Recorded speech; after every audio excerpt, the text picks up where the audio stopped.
Compensation is a key element of retention. What's the cost of recruiting, hiring, and replacing personnel at your dealership? The bigger question is, what's your strategy for reducing employee turnover and keeping talented professionals on your team? Hi, I'm Craig Allman, founding member of Pro Consulting. Many of us got into the car business because of the upside potential associated with commission sales and having the ability to be compensated because of your efforts and abilities continues to attract people to our industry to this day. Yet despite the big upside, the retail automotive business has been historically plagued by turnover in excess of 50%. Begs the question, why? When it comes to compensation, it's always a balancing act between how much and how many. This is where getting creative on matching up desired behaviors with upside commission opportunities is critical, both for the dealer and the salesperson.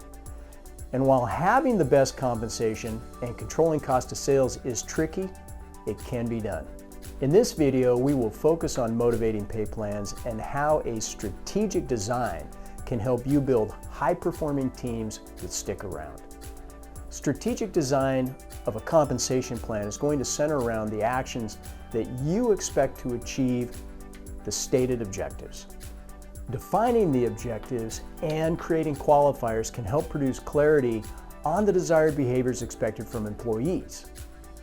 Dealers have achieved this for years by rewarding salespeople with bonuses for additional volume requirements. While selling a car in higher volume is always desirable, we may have to get a little more creative if the market flattens or declines. A salesperson's pay plan should compensate them based on their productivity, alignment with organizational values and processes, and their impact on the overall profitability of the dealership. Here are 3 critical factors to consider while developing and motivating pay plan. Number 1, gross profit. When a salesperson or manager is solely compensated on the gross profit of a deal, behaviors can occur that may not align with best practices. As an example, a salesperson moving a customer from a new vehicle to a used vehicle, or a finance manager not offering a balance of products for a fair price. Not only does that impact the customer's perception of value, but it can impact cancellations, future service revenue, and customer retention. Number 2, customer satisfaction. A motivating pay plan that clearly articulates and rewards ideal behaviors to enhance CSI scores is critical. Incentivizing sales professionals to take necessary care and consideration with each transaction makes selling more human and more effective. When a customer understands their purchase and clearly sees the value, trust is established, leading to lower cancellations, increased service retention, and may also lead to referrals for the salesperson. Win-win.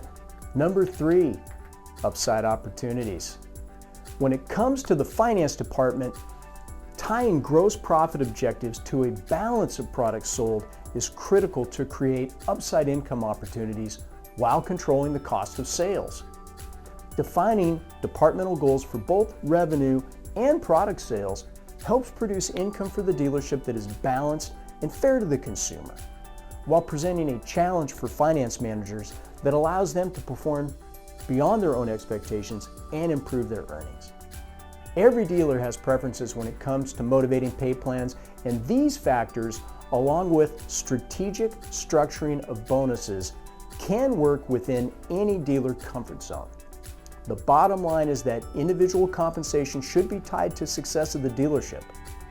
Laying out the mission in front of the dealership team combines the right pay plan, often leads people to seek out training to advance production and achieve desired pay. Final word. 2 things I was taught when I got into this business. Number 1, a big percentage of a small number is a small number, and a small percentage of a big number is a big number. And number 2, you don't take percentages to the bank.